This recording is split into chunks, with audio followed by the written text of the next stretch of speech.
asked for $1.2 billion because that's what it's going to cost Guam to service the military buildup. This has zero amount of any additional revenue or sources for you, any additional costs associated with the military buildup, except for the 3.5% growth. It's not included in here, John.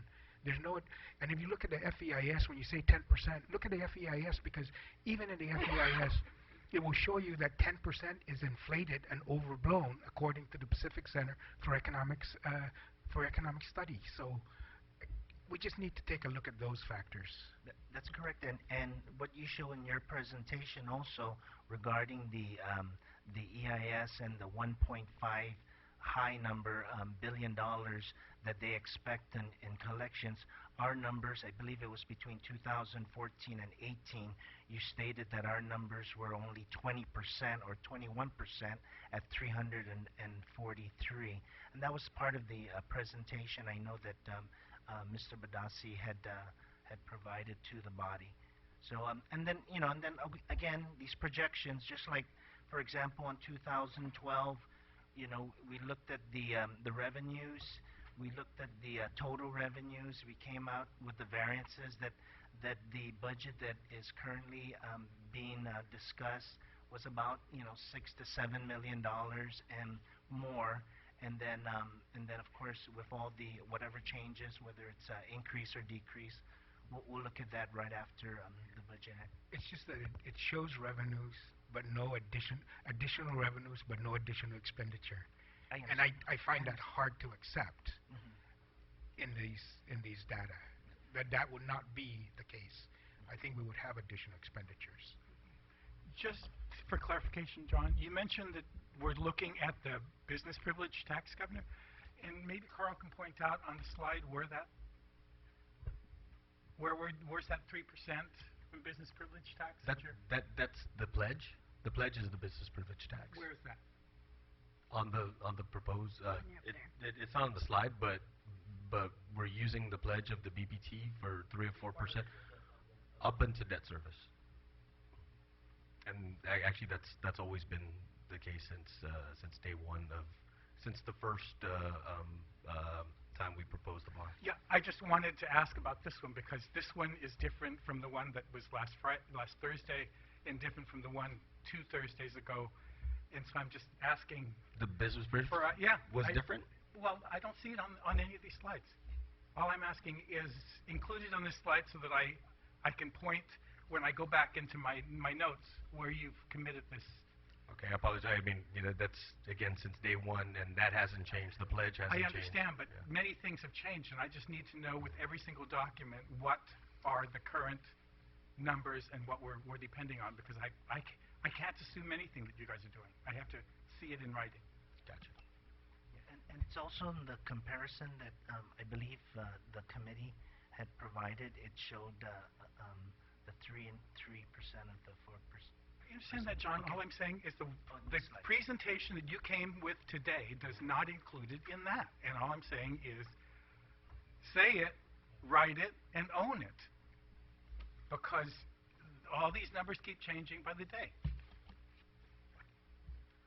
Senator Rodriguez, do you have any questions or comments? Thank you. Good evening, Governor. Lieutenant Governor, good evening. Carl, I have a question. The concern that the Vice Speaker has been speaking about is really resonating louder in my mind about the Committee of 12 and what is going to be done and what may happen if nothing is done. We have at least a 20% reduction. With either bond proposals that are out there, what would be the setback if we say, okay, we're going to hold off in going out to the market until after December? Other than, of course, I know that the setback would be our people not getting their money right away, which even I, on a daily basis, get those requests. Well, again, we have an opportune time right now to lock in a very attractive interest rate. after what happens with the Committee of 12, I mean, whether there is an effect or no effect to Guam, I mean, there could be just an effect of those discussions that does something to the market that we don't, we can't predict. And, again, what we shown up in the past, or up on the slide, was that just a 50 basis point increase, can result in that $1.5 million in annual debt service. So, I guess the bottom line to answer your question is, we're proposing that we act now, lock in the rate now, because of some uncertainty in the future. And even if it's 4 months down, I mean, because I'm not talking about, looking 6 months or a year down. I'm talking about 4 months down, after this decision is rendered. And of course, we know that the Vice President Biden, and Secretary Clinton want to make sure that the funding that's for this buildup is maintained. But if it's not, and and maybe that may be a sticking point for some of my colleagues is, what is going to happen with this buildup, and not knowing until this committee makes that decision. Okay, again, I'm gonna respond on a bond issuing perspective. I'm sorry. Sure, and I think it's also important. I have to go back to the things that we know for certain. The things we know for certain is these are historic times for purchasing or selling off a bond in terms of interest rates. There's certain things we know is that we have this obligation, and you can call it just a number. But it's also there are faces and people behind it. We wait 3 or 4 months. Yeah, it's 3 or 4 months before these folks are paid. There's also 3 or 4 months from now, it's not going to go away. So interest rates may go up, they may go down. The Committee of 12 may decide one or the other. The obligation is still there, and I think that's what I'm trying to grasp.